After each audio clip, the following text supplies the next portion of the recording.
રાજકોટ અગ્નિકાંડ બાદ પણ વડોદરા તંત્રમાં સળો સરકારી કચેરીઓમાં ફાયર સેફટીના સાધનો તકલાદી જોવા મળ્યા। કુબેર ભવન અને નર્મદા ભવનમાં ફાયરના સાધનો ધોળખાઈ રહ્યા છે। સરકારી કચેરીઓમાં જ ફાયર સેફટીના સાધનોનો અભાવ જોવા મળ્યો।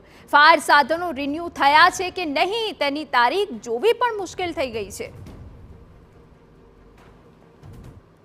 રાજકોટની ગેમ ઝોનની દુર્ઘટના બાદ રાજ્યભરમાં સરકાર દ્વારા તંત્ર દ્વારા ગેમ ઝોન બંધ કરાવવામાં આવ્યા, પરંતુ સરકારી કચેરીઓ કે જ્યાં દરરોજના હજારો લોકોની અવરજવર થતી હોય છે ત્યાં આગળના ફાયર સેફટીના સાધનોની ચકાસણી નથી કરવામાં આવી, કારણ કે તે ચોક્કસપણે જોઈ શકાય છે કે વડોદરા શહેરનું જે કુબેર ભુવન છે 10 માળનું બિલ્ડિંગ છે, આ બિલ્ડિંગની અંદર ફાયર સેફટીના સાધનો એ હદે કટાઈ ગયા છે કે તેને છેલ્લે ક્યારે રિન્યુઅલ કરવામાં આવ્યા હતા તે અંગેની તારીખ જોવી પણ મુશ્કેલ બની ગઈ છે।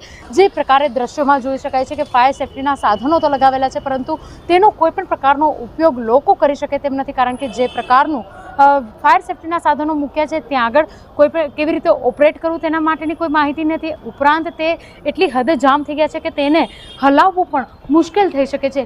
કુબેર ભુવન એક એવી કચેરી છે કે જ્યાં આગળ તમામ જે સરકારી કામકાજો છે તે થતા હોય છે। ફક્ત કુબેર ભુવન જ નહીં, પરંતુ શહેરની જિલ્લા પંચાયતની કચેરી હોય, નર્મદા ભુવનની કચેરી હોય કે અન્ય સરકારી કચેરીઓ, તમામ જગ્યાએ આ પ્રકારે ફાયર સેફટીના અભાવ જોવા મળ્યા છે। જે રીતે વાત કરીએ આ ફાયર સેફટીના જે સાધનો જોવા મળી રહ્યા છે, છેલ્લે ક્યારે આ સાધનોનો ઉપયોગ થયો હશે તેનું તંત્રને પણ ખ્યાલ નહીં હોય, ક્યારે રિન્યુઅલ કરાયું હશે તેની પણ તંત્રને ખ્યાલ નહીં હોય। કોઈ પણ પ્રકારની મોટી દુર્ઘટના આ જગ્યા પર પડે ત્યારે કયા રીતે લોકોને બચાવશે તેના માટેનું કોઈ પણ આયોજન ના હોય તેવું પણ ચોક્કસપણે દેખાઈ રહ્યું છે। જે રીતે તમે જે કમ્પાઉન્ડ છે તેને આગળ જોશો તો જે ફાયર સેફટીના સાધન છે જ્યાંથી પાણીનો ફોર્સ આવતો હોય ત્યાં આગળ પણ કોઈ ચોક્કસ પ્રકારની વ્યવસ્થા નથી રાખવામાં આવી, જેના કારણે લોકોને મુશ્કેલીનો સામનો કરવો પડી શકે છે। આ ઉપરાંત ફાયરની જે પેટી છે કે જ્યાં આગળથી જે વાયર લાંબો કરાતો હોય છે તે ફાયરની પેટી પણ ખંડેર હાલતમાં જોવા મળે છે।